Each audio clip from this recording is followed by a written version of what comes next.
لفظ فطرت یہ بہت اہم لفظ ہے، اس کو بھی سمجھ لیجئے گا کہ لفظ فطرت کیا چیز ہے۔ ایک ہوتا ہے فطرت، ایک ہوتا ہے فطرت، یہ اس آیت میں آ جائے گا آگے۔ دیکھیں فطرت کا معنی تو ہم سب جانتے ہیں نیچر، قدرت، اور فطرت کا جو معنی ہے نا یہ ایک بڑی اہمیت کا حامل بھی ہے ایک اعتبار سے۔ فطرت کے لفظ کا جو میں تلفظ کروں وہ یہ ہے فا تا را تا، اور اس لفظ کو پڑھا بھی فطرت ہی جاتا ہے۔ فطرت کا لفظی معنی ہوتا ہے منقطع کر دینا، کوئی کام چلتے چلتے اس کو روک دینا، یہ اس کا لفظی معنی ہوتا ہے۔ یعنی ایک کام چل رہا تھا نا، اس کو روک دیا، منقطع کر دیا وقتی طور پر، کچھ عرصے کے لیے، کچھ وقت کے لیے۔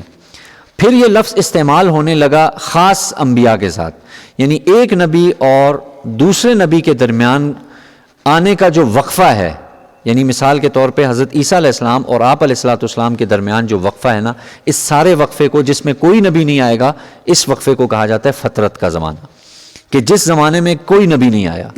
اور اس پر مفسرین تقریباً تمام متفق ہیں کہ بھئی عیسیٰ علیہ السلام اور اللہ کے رسول علیہ السلام کے درمیان کوئی نبی نہیں آیا۔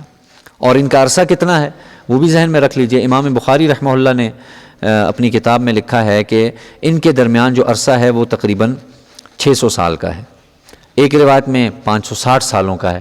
تو دو تین مختلف روایتوں کو جمع کیا جائے تو اوسطاً جو جس کو سمجھ لیجئے ہم ایک فگر اگر رکھیں گے تو 550 سال، 550 سال رکھ لیں یا 600 سال رکھ لیں، یعنی اتنا عرصہ آپ علیہ السلام اور عیسیٰ علیہ السلام کے زمانے میں کوئی نبی نہیں آیا، ایک بات۔ دوسری بات، ایک مسئلہ اس میں آ جائے گا کہ بھئی اس دوران اگر کوئی شخص مر گیا ہے تو اس کے ایمان کا کیا ہوگا، یا اس کے کیا ہوگا، آیا وہ جنت میں جائے گا یا جہنم میں جائے گا، آیا وہ بچ جائے گا عذاب سے یا اسے عذاب ہوگا۔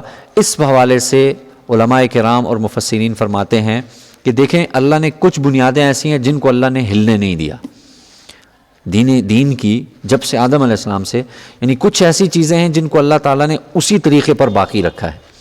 جیسے ہم کلمہ پڑھتے ہیں لا الہ الا اللہ، تو یہ لا الہ الا اللہ یہ تب سے چلا آ رہا ہے اور قیامت تک چلتا رہے گا، اور نبی صلی اللہ علیہ وسلم تک یہی چلا ہے۔ دوسرا جز بدلتا رہا، لا الہ الا اللہ آدم صفی اللہ، لا الہ الا اللہ نوح نجی اللہ، لا الہ الا اللہ عیسیٰ روح اللہ، لا الہ الا اللہ موسیٰ کلیم اللہ۔ تو یہ اگلا جز تو بدلتا رہا، لیکن پہلا جو توحید کا جز تھا نا وہ ویسے ہی باقی رہا، اور پھر آپ صلی اللہ علیہ وسلم پر یہ تمام ہو گیا لا الہ الا اللہ محمد رسول اللہ۔ اس کے بعد ظاہر ہے کوئی گنجائش نہیں، لیکن پہلا جز جو بنیاد تھی وہ ہمیشہ باقی رہی۔